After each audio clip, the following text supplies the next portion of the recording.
is still refusing to say whether he'll accept the results of the upcoming election. And Biden says he's worried Trump will try to steal the election or refuse to leave the White House. And I worry about that, too. Biden says he's also worried about foreign interference. What concerns you the most?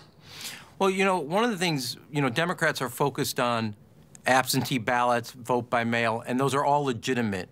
But if you look at what happened in Georgia, you look at what happened in New York primary, one of the things I would start focusing on and add to this but expand is counting the paper ballots and absentee ballots the moment they come in, not waiting for Election Day. If you go back to Florida in 2000 in the Hanging Chad, right now with Donald Trump, that's going to look like a walk in the park, and that held us up for 45 days. And given the divisions, given the exasperations that he's had, the illegitimacy he places on the electoral process, I would actually, if you look at what's happened in some of the primaries, start pushing that we start counting those ballots and votes as they start coming in, not waiting for Election Day to be over. Because that 3-week, 2-week, whatever time frame of uncertainty, Donald Trump will use to exacerbate people's doubts about the process and the results. And at a time in which we have big challenges, I don't want the American people to doubt the fundamental legitimacy of an electoral, the outcomes of an election. So that would be something besides vote by mail and other aspects. I would make sure we start changing the way, when and how we count those ballots, because I think that any doubts after election are not going to be good for bringing the country together. And I think we all have to have our guard up, regardless of Democrat, Republican, who you want to vote for. We have enemies out there in the world, China, Russia, Iran, North Korea. They are trying to undermine America, and we should be careful in that process and make sure that our systems are up there to protect the integrity of the election.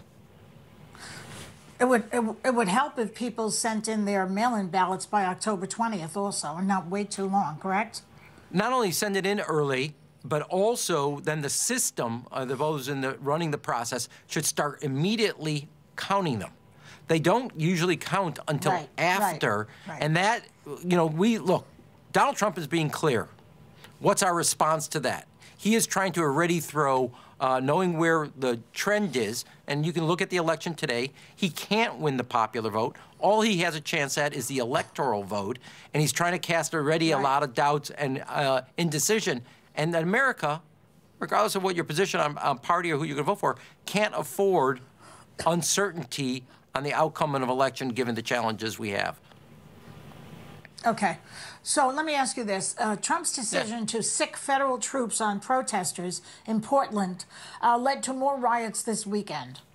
You can see the photos. Now he says he's sending federal officers to your home city of Chicago for what he claims is a totally different reason, to combat the spike in violent crimes. Now, under his new Operation Legend, he calls it. Do you buy that this is really Trump's motive, to fight crime in Chicago?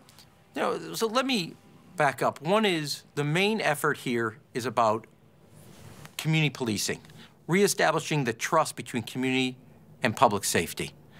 And if the federal government will follow the lead of the local law enforcement and work in their cooperation and do it from a basis of helping them, one lead, the local police, you can find a way to assist. Now, I find it a little ironic, given when we were a sanctuary city, and we're the main lawsuit right now, and the federal government has approved of our sanctuary city, they withheld burn grants that help local law enforcement. For 3.5 years, cities have been denied resources to support their police department. So if all of a sudden you're concerned about public safety on the streets of cities across the United States, you should have been letting that burn grant go starting in 2017. Number two, I think we all have to be honest. There are legitimate protests going on, but there are individuals trying to hijack those protests and then create violence.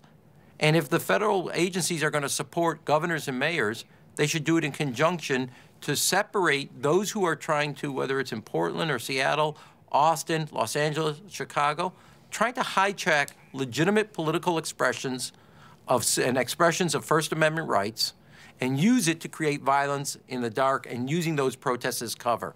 And the federal government needs to follow the local law enforcement. And I think the biggest thing cities and mayors are trying to do right now is reestablish the relationship between the community and the police so we can have safety in our neighborhoods, in our communities. And trust is a key component of that strategy. And a federal thump does not help. And as if, and I said this the other day and I want to repeat, I think Donald Trump's got this backwards. He should be nationalizing our response to public health and localizing our response to public safety. He's nationalized our response to public safety and localized our response to public health, which is why we have a virus problem, and his response to it has been totally inadequate to the challenge. Yeah.